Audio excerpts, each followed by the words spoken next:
Buenas tardes, licenciado. Mi nombre es Sonia Tamira Portillo González. En esta ocasión me tocó el tema de explicar la extensión del contrato de fianza, buscar las causas de la extensión, partes que pueden solicitarlo, obligaciones y derechos de las partes, formidables y bases legales. La fianza es una obligación accesoria en virtud de la cual una o más personas responden de una obligación ajena, comprometiéndose con el acreedor a cumplirla en todo o en parte. Si el deudor principal no la cumple, esta definición es la que nos da el artículo 2086 del Código Civil, a la cual es de destacar la característica principal de la fianza, la cual consiste en que es una obligación accesoria, es decir, que depende del cumplimiento o no de otra obligación que se consideraría la obligación principal.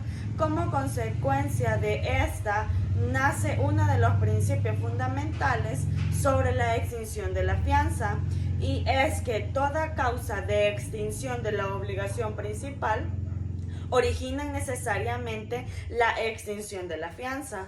De igual forma, el artículo 2131 siempre del Código Civil establece que la fianza se extingue también por los mismos medios y formas que las demás obligaciones, es decir, por medio del pago, la novación, la revisión, la convención, la confusión, por la declaratoria de la nulidad, por la rescisión, por la declaratoria de la prescripción con la relación a la forma de extinción de las obligaciones. El artículo 1438 del Código Civil establece literalmente que toda obligación pueda extinguirse por una convención en que las partes interesadas, siendo capaces de disponer libremente de los suyos, consientan en darle por cumplida, incluyéndose por ende a las obligaciones accesorias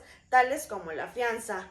El autor Rafael Rojina Villegas, en su compendio de Derecho Civil Contratos, menciona que no solamente la fianza se extingue por día de consecuencia, como se ha expresado anteriormente, y como lo regula nuestro Código Civil, sino también la fianza se extingue por vía directa, cuando exista alguna causa que solo implique la determinación exclusiva del contrato de fianza, quedando subsistente la obligación principal. Además de las reglas generales y principios fundamentales de la extinción de la fianza que han sido mencionados, el artículo 2131 del Código Civil establece tres factores que determinan la extinción de la fianza, los cuales son los siguientes. 1. Por el relevo de la fianza en todo o en parte concedido por el acreedor al fiador. 2.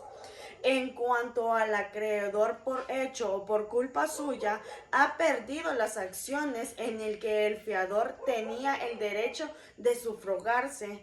3. Y por la extinción de la obligación principal en todo o en parte. Por último, es importante mencionar los casos especiales que describen los artículos 2132 y 2133. Como causas especiales de extinción de la fianza, el primero de ellos es mencionado en el artículo 2132 del Código Civil, el cual expone que si el acreedor acepta voluntariamente del deudor principal en descargo de la deuda un objeto distinto del que este deudor está obligado a darle en pago, queda irrevocablemente extinguida la fianza, aunque después sobrevenga la evicción del objeto. Por otra parte, el caso que menciona el artículo 2133 hace referencia a que la fianza se extingue por la confusión de las calidades de acreedor y fiador o de deudor y fiador. Pero en este último caso la obligación del subfiador subsistirá. Esta es mi intervención, licenciado. Muchas gracias.